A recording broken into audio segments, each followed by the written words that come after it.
মালকানগিরিতে কিন্তু ভয়াবহ ঘটনা ঘটছে।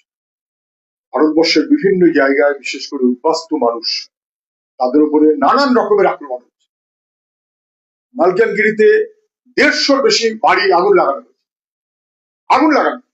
এবং যেখানে বড় বড় আদিবাসী, অনাদিবাসী, আদিবাসী, বাঙালি, উদ্বাস্তু মানুষ সুসম্পর্ক ছিল, সেটাকে ভেঙে দেওয়ার চেষ্টা করা হয়েছে এবং সেটাকে ভেঙে দিয়ে এলাকায় একটা বিরোধ এমন ভাবে বাঁধিয়ে দেওয়া যেন একজন আরেকজনের বিরুদ্ধে, এবং তারপরে বাড়ি পড়লো ইত্যাদি বাংলা ভাষী মানুষের সর্বনাশ হয়ে গেল।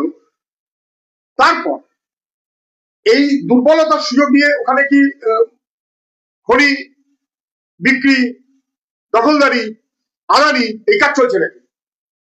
মণিপুরে যেমন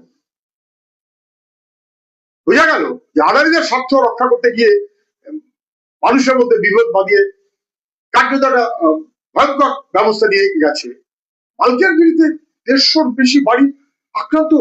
ওখানকার সবাই, তারা প্রতিনিধিরা মুখ্যমন্ত্রীকে বলেছে নির্বিকার, চুপ, অযোগ্য অপদার্থ।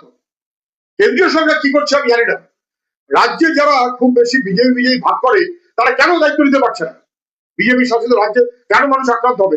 মালকানগিরিতে এবং অন্যত্র উদ্বাস্তু মানুষের উপর আক্রমণ হচ্ছে।